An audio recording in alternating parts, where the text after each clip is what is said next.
Hello, ladies and gentlemen. Welcome back to the Armchair Booking Wrestling Podcast. I'm your host. My name is Stunning Steve Barber. And wow, did this just kind of sneak up on us. Money in the Bank 2024 happening tomorrow, July 6th, up in Toronto, Ontario, Canada. Now, when I say it snuck up on us, I genuinely thought it was next weekend because it felt like we just had a pay-per-view. And then I look and we did 2 weeks ago. We had a pay-per-view. Or maybe it was 3 weeks ago. Either way, 2 weeks ago, I did a show, and it was actually the review of that pay-per-view, which was Backlash, not Backlash, Clash at the Castle, because they were in Scotland. Before that, it was Backlash, and they've just been rolling them out. But this is 3 weeks now between their pay-per-views, premium live event, whatever. And so yeah, this one definitely just kind of snuck up on me. So before I get started with the show, I just want to go ahead and give all the contact info for the show. If you'd like to email me reminders about when the pay-per-views and when I should be doing shows, just send the email to armchairbookingpodcast@gmail.com. You can find the show on Facebook. You can find the show on Instagram. You can find the show on TikTok. Just do a search for Armchair Booking Podcast. You can find the show on Twitter @BookingArmchair. What's the difference there? Reversed. Somebody squatted on Armchair Booking. Can't get it unless I would probably pay. I'm not going to do that. Sorry, it's not going to happen. Besides that, I've been kind of gotten used to @Booking Armchair. People get it. So you can also find merchandise for the site. Just go to tpublic.com/user/armchair-booking-podcast. And you can find all the merchandise on there, including t-shirts, hoodies. You can find phone cases. You can find laptop cases, and you can find hats. And that's the newest thing they have in there. Also, you can find stickers. You can find a pillow, which I actually have I have an Armchair Booking pillow. I do. In fact, it's right here. I have an Armchair Booking pillow. I feel like in the movie Spaceballs, by the way. I just watched that a few days ago and actually did a review on that movie earlier this week on the Keep Up the Chat podcast. But if you go on to whatever audio platform that you're using, and you give a review along with a 5-star rating, I will actually read the review on a later episode. If you are using a platform where you can't give a review, but you can still get that rating, we'll give the show that 5-star rating. It actually helps with the algorithm and helps the show get noticed. But if you can also send a screenshot of that rating along with the review in an email, and send it to armchairbookingpodcast@gmail.com. Once again, I will read your review on a future episode. If you'd like to remain anonymous, just let me know, and I will respect that. I respect everyone's privacy.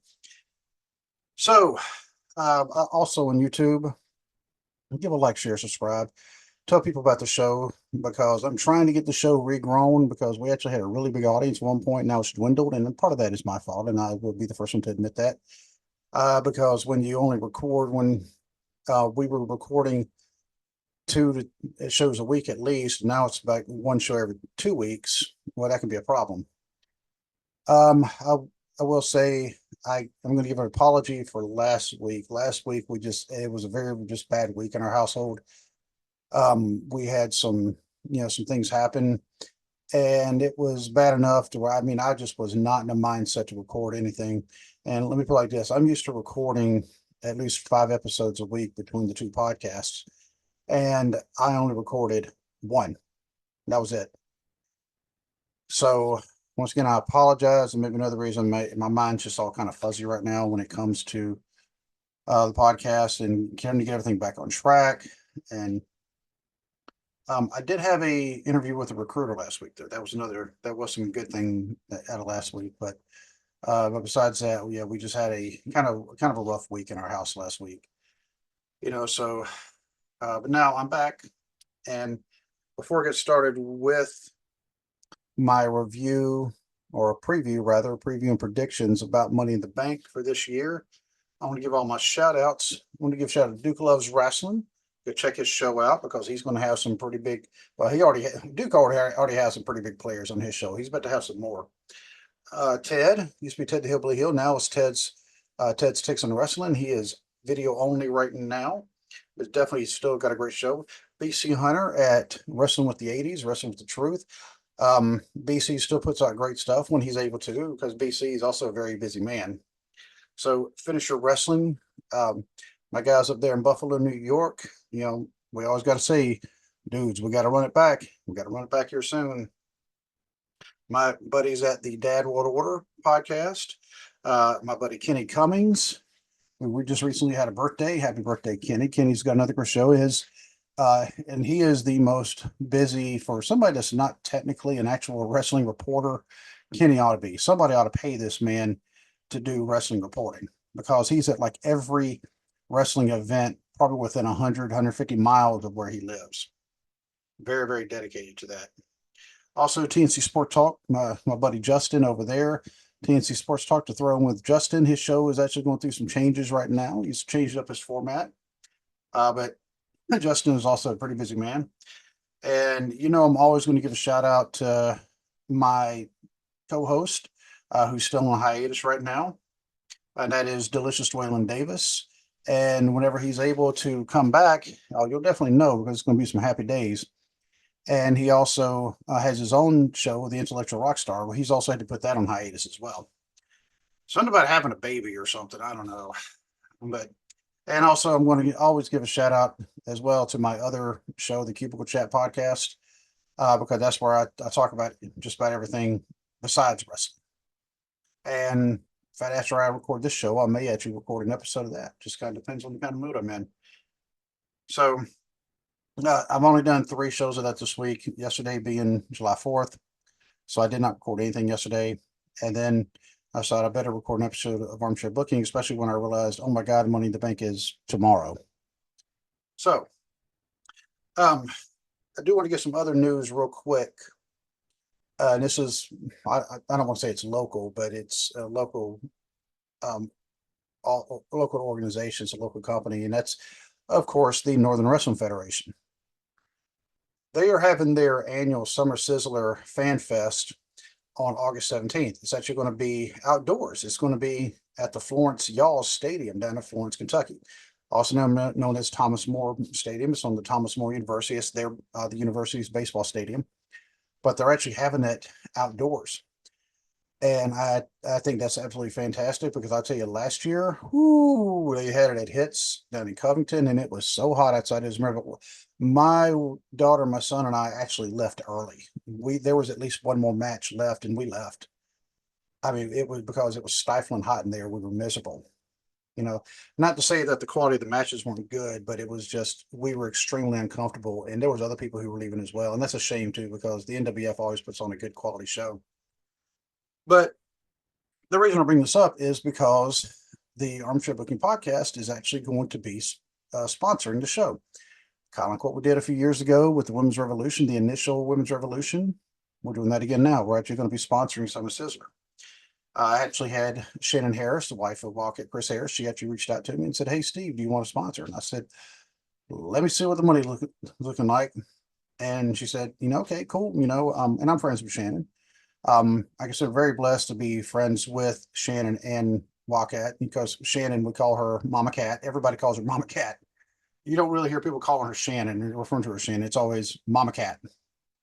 But I talked to her and I talked to Big Mama. Of course, you know who Big Mama is. And I I got the stuff in on time to be a sponsor. In fact, I need to email something else to Shannon as well.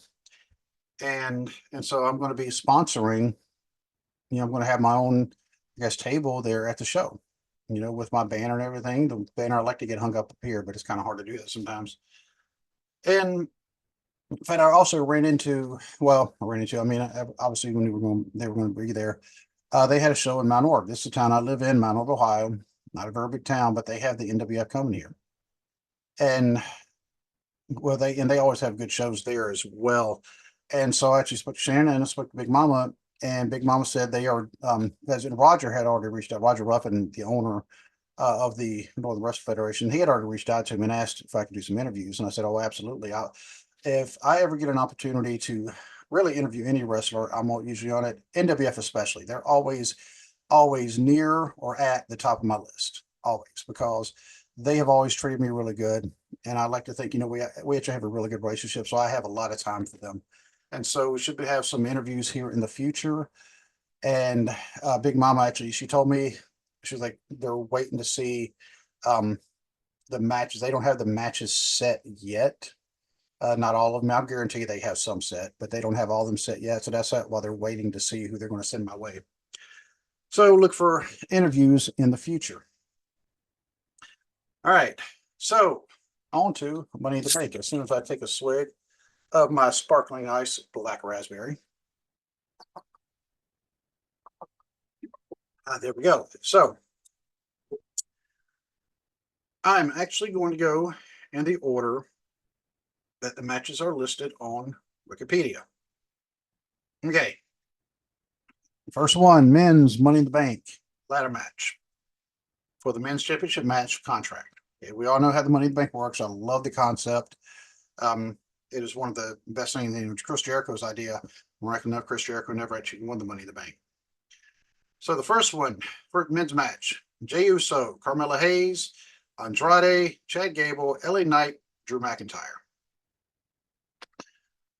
Now this one, I actually did have to think about it because I'm like, Jay, and this is where I kind of look at, okay, do they need to have the Money in the Bank to get a title match? Just like, do they need to win the Royal Rumble to get a title match?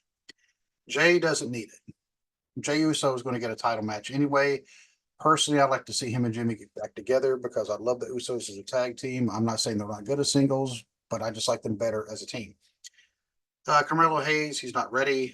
Andrade, he's too newly returned to the company. I want to see you build that up.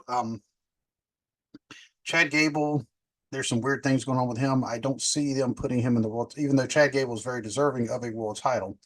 Don't get me wrong, because Chad Gable is one of the best technical wrestlers out there, pound for pound, bar none. I don't think Gable's ready yet. LA Knight and Drew McIntyre. I don't think they're going to put it on. They're going to put the Money in the Bank briefcase in Drew's hands. The reason why is because right now they have this whole thing about him basically, and I know somebody's pointed out, it's very similar, but I don't think it's exactly like this because there was real animosity in the other case. But he's very similar to the Bret Hart from late 96, early 97, where Bret was constantly getting screwed over, and then he got screwed over for real. And of course, we know about the Montreal screw job. Kind of ironic. This is also happening in Canada, only it's Toronto, not Montreal. But Drew McIntyre with the whole "they screwed me over," that that whole thing. That's why I think it's going to be LA Knight. LA Knight has seen his star on the rise. All of a sudden, when he returned to WWE, he was doing good. All of a sudden, it was almost over. It almost seemed like it was overnight to me, my personal opinion. And he has been, one of the most popular wrestlers with the fans over the past year or so. So I think it's time to put him in the title picture, or at least give him that briefcase. And I could see him easily cashing in because it gives people hope. Drew McIntyre, I have it would be like a gotcha. And I love Drew McIntyre. Drew McIntyre is one of my favorites. I just don't think that he should win the Money in the Bank. So I'm gonna go with LA Knight to take the Money in the Bank, which gives me a 1 in 6 shot of getting this right. Now my percentages, Backlash, I was 100% right. Bash in the Castle, I was 30% right. So, women: Io Sky, Chelsea Green, Lyra Valkyria, Tiffany Stratton, Naomi, Zoe Stark. All right, Io Sky, Damage Control. Not seeing it even because she's not going to. Once again, she's not going to be one who needs the Money in the Bank to have a shot at Bayley because that's who she's going to go against because of the whole Damage Control thing. Chelsea Green, I just don't see them putting it on her. Same with Lyra Valkyria. I don't see it. Not that they're not good. I'm gonna jump over to Naomi. Naomi, and they're kind of teasing a heel turn anyway for her. Naomi, to me, doesn't need the Money in the Bank. Now, they could always change that and give her the Money in the Bank and say now she's going to cash in and do a heel turn all at the same time on Bayley. Because right now they're really pushing this Bayley who has friends, but does she? Because she had friends and then she turned her back on them. But then 2 years down the road, her friends, quote unquote, turned their back on her, meaning Damage Control. And so I could see them giving it to Naomi just to kind of keep pushing.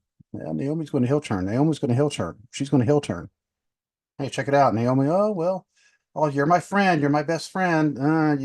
When they start saying that a little bit too much and they start putting emphasis on, oh, you're my best friend, that means that, yeah, somebody's going to turn. In this case, it's going to be Naomi because why not? Bayley's already got the title. Naomi needs to turn to have a shot at the title.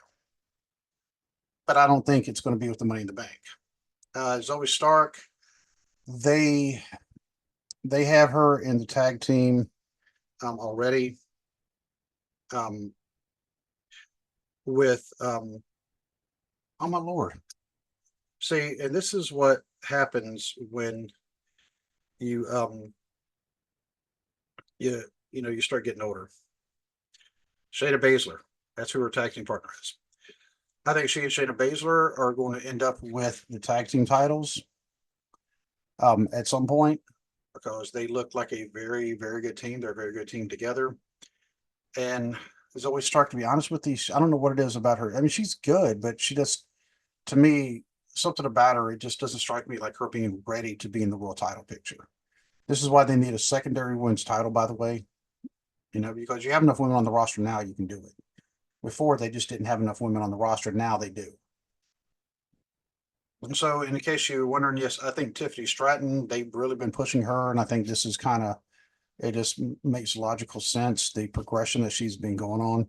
So I think Tiffany Stratton's going to end up winning the Money in the Bank.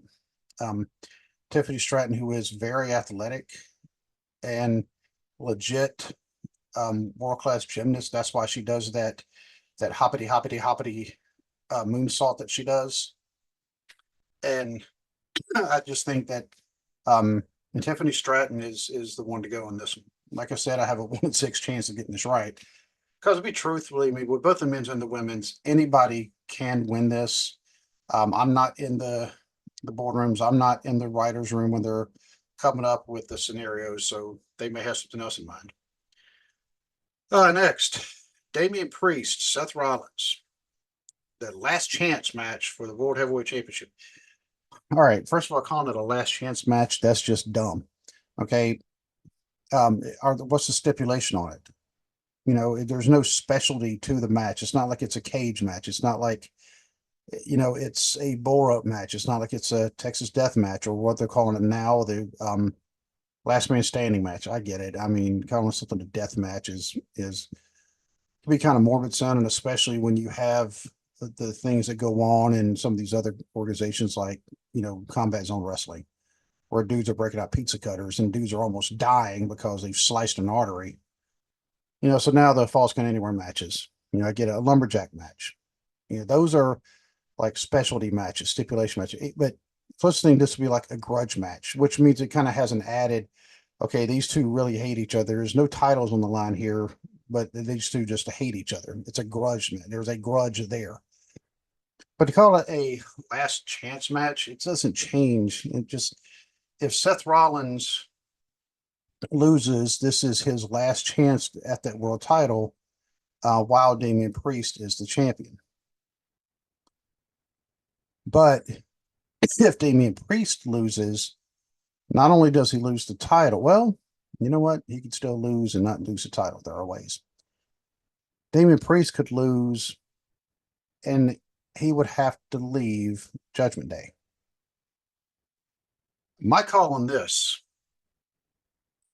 Damian Priest is going to win the match, but he's going to leave Judgment Day anyway. We've seen it coming. We've seen it coming for months now. It's time to pull the trigger on this one. Let the world champion stand alone. Damian Priest can stand on his own without needing a crew to always back him up. He's actually had times where he told his crew to leave. So I think it's going to be Damian Priest, but he's still going to leave the Judgment Day anyway. And to be honest with you, I don't want to see Seth Rollins as champion again. Seth Rollins is a very good wrestler. I get tired of all the goofy nicknames. Hey, that's why I'm not going to refer to him as any of the nicknames that they're kind of giving him. And although it is a weird stipulation saying somebody must leave a faction, I don't get that, but I think he's going to lose. But I think Damian Priest is going to win, but he's going to leave Judgment Day anyway. Sami Zayn and Braun Breaker for the Intercontinental Championship. This one I really had to think about because Braun Breaker has not been on the main roster all that long.